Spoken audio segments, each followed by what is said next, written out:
Harry the Highlander, Up the Glen, written by Cameron Scott, illustrated by C. Biscoe.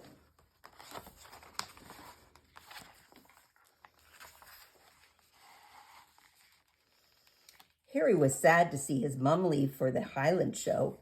He was missing her already, even though she hadn't even left yet.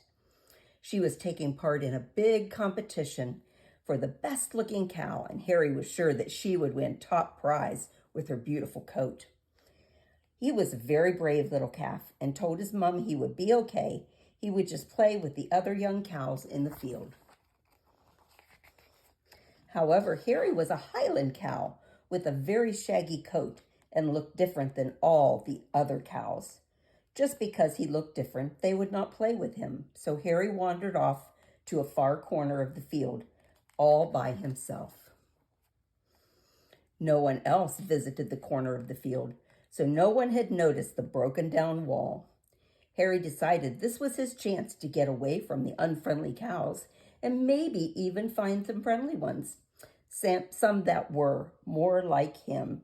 He climbed through the gap in the wall and set off to the glen.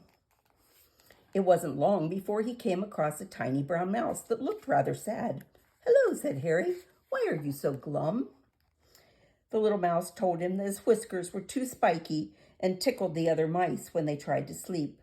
They wouldn't let him sleep with them anymore, so the tiny brown mouse had decided to look for some friends that didn't mind his long whiskers.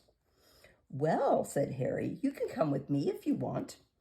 My coat is so thick that your whiskers won't tickle me." The mouse scampered up onto Harry's back, and the two young animals headed up the glen. As they were resting by the riverbank, they heard a strange squawk, squawk sound. An adorable little duckling was swimming up the river all by herself. "Hello," said Harry. "Where are you going?" The duckling told them that the other ducks wouldn't let her sing because she couldn't quack properly. She had waddled off to sing by herself. "Well," said Harry, "you can come with us if you want. We would love to hear you."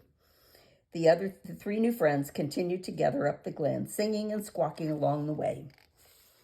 Harry had been telling his new friends how unkind the other cows had been to him when they came across a shy young foxglove sitting by an old tree. "Hello," said Harry. "Why are you here all alone?" The little fox said the other foxes would not let me eat with them because he had too long a nose and was getting in the way. He had decided he would try to find some new friends that didn't mind how long his nose was. "Well," said Harry, "we don't mind at all," and the four unlikely friends wandered on even further up the glen. The higher they went, the colder it became, and everyone huddled close to Harry. Suddenly, as they made their way around some boulders, they bumped into a rather odd-looking creature. "I'm sorry," said the bumbling goat. "I'm always bumping into things." "That's okay," said Harry. "What are you doing all the way up here?" "Well, the other goats said I was too clumsy and told me to keep out of their way." Harry said, "You can come along with us if you like. We won't mind that you bump into us." The five unusual friends stuck even closer together as the wind blew harder, but they still pushed on right to the top of the glen. By the time they got to the top, it was very cold. It was also getting dark, and the friends were now very tired. "It's too late to go all the way back down," said Harry. "We better find somewhere safe and warm for the night." Soon they found a small cave, just big enough to squeeze inside, and they huddled together out of the cold. Harry told them how happy he was to have found new friends. "I suppose we're all a bit different," he said, "but that doesn't matter."